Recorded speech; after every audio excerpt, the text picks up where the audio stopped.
Бацхан та бүхэнд энэ өнгөрсөн хичээлийн жилд одоо өөрийнхөө бүтээлч гэж хэлж болохоор хийж хэрэгжүүлсэн ажлуудаасаа танилцуулъя.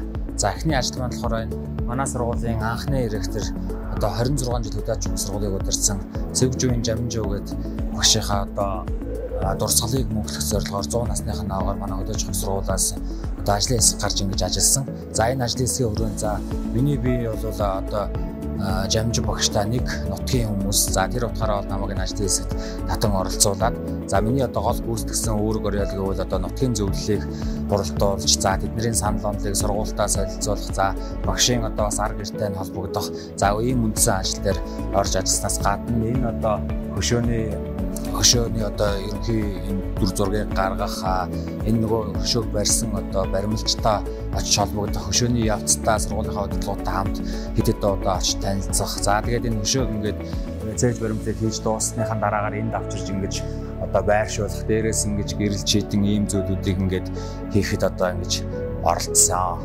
За энэ бол одоо миний нэг өнгөрсөн жилээс нэг бүтээлч ажлуудын маань нэг зүйл байна. За дараагийн нэг хийж хэрэгжүүлсэн ажил маань Хөдөлмөрийн Баатар за манай газрын менежментийн нийгмийг үүсгэн байгуулагч Аргачаа багшийнхаа нэрмжтийн геодезийн лабораторийг тохижуулсан. За энэ лаборатори маань энэ хан нь ийм одоо бетонын наагуурны одоо яг ийм хан байсан. За тэрийг ингэж шилэн хан болгоод цаанаас бас ингэж гэрэл нэгдэж энэ коридор бас нэг тул саруулхан болсон байгаа. Гаднаас харагдах байдал нь бол нэг иймэрхүү гэсэн. За тэгээ бас энэ хаалган дээр нь бас энэ интерьер дизайн гаргаж за энэ бас шууд газрын зураг оюутнууд ороод шууд одоо эндээс сургалтын хэрэглэгдэхүүн болоод энийг бас ингээ уншаад явах зорилттой ийм хаалганы хуулгыг ингэж хийж өгсөн байна. За тэгээд дотор орж хэлбэргүй танилцъя. За геодезийн лабораторийг тогтоолоход бол манай тэнхимээс бас 2-3 хүний бүрэлдэхүүнтэй комисс гарч ажиллаад за тэгээд ер нь бол ихэнх хөрөнгийг нь сургуулиас гаргасан. За ер нь 30 орчим хувь нь бол гадны одоо манай Аргачаа багшийн хамт ажиллаж байсан одоо тэр компаниуд өр хүүхдүүд нь ч гэдэг юм уу энэ бос хүмүүсээс юм хандив одоо энэ ажлын хэсгийг зохион байгуулж байгаа хүмүүс маань хандив босгож энэ ангийг ингэж тогтчулсан байгаа. За тухайлбал одоо энэ зургийг одоо газрын зургийн үйлдвэрээс очиж бид нэр ингээ хандив байдлаар авчирсан байх жишээний. За энэ ширээ одоо перкатин шал дүүжин тааз гэдэг энэ дотор интерьер бол бүгдийг ингэж бид нэр яг өөрсдөө ингэж гаргасан байгаа. За манай бас Бацаая багш энэ дээр их сайхан тусалцаа үзүүлсэн интерьер тал дээр. За тэгээд энэ одоо бага хэмжээний юм геодезийн багажийн одоо юм үзэсгэлэн маягтай ингээд юм үзмрүүдийг энд юм шилэн байдлаар хийж өгөөд за энэ дотор нь ингээд одоо хуучин ашиглагдчихсэн юм музей хэлбэрээр ингэж оруулж тавьж өгсөн байна. За энд бас ингээд сольч нь одоо нөгөө шүүгөөтэй шууд гоо явждаг. За энэ юм багныг бол одоо нөгөө акустик автангаар ерөөсөө өөрсдөө акустик автангаа авчраад эхнийхээ багшны багштайгаа хамтраад нэг үрчлэн зүсээд нөгөө наагаа тэгээ интерьерийг гаргаад ингээд явсан. Анги байна.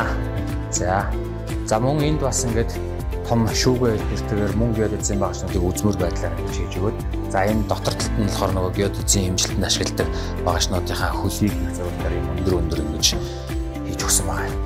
За дараагийн нэг зүйл болохоор энэ одоо геодезийн одоо ирэх гэж ярьдаг өндрийн хэмжилтэнд ашиглагддаг хүүхдүүд одоо сургуулийн дадлага дээр бид нар яг ийм багаж бариад хэрэглээд явдаг л да.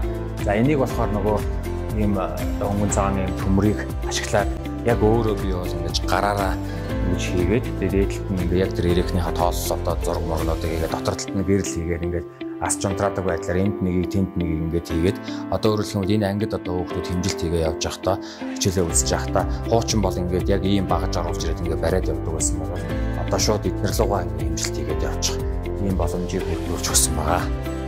За өнгөрсөн жилийн жилд бас нэг хийж хэрэгжүүлсэн бүтээлч гэж хэлж болохоор нэг ажлууд бол багш нар нөгөө жилийн ажлын төлөвлөгөө гэдэг нь нөгөө цаасаар ингээд хийж өгөө тэрийг ингээд захирал дээр ороод ингээд батлуулдаг л да. За тэрийг болохоор ингээд цаас зөөж явахаас илүүгээр ингээд цахим болгоё, нээлттэй болгоё, илүү хялбар болгоё гэдэг үүднээс ингэж санаачлаг гаргаад энэ багшийн одоо програм дээрээ оруулдаг болъё гэдэг үүднээс бол ингээд манайх ажлын хэсэг гаргаад би бас ажлын хэсгийг ахлаад ингээд санаачлаг гаргаад явсан юм.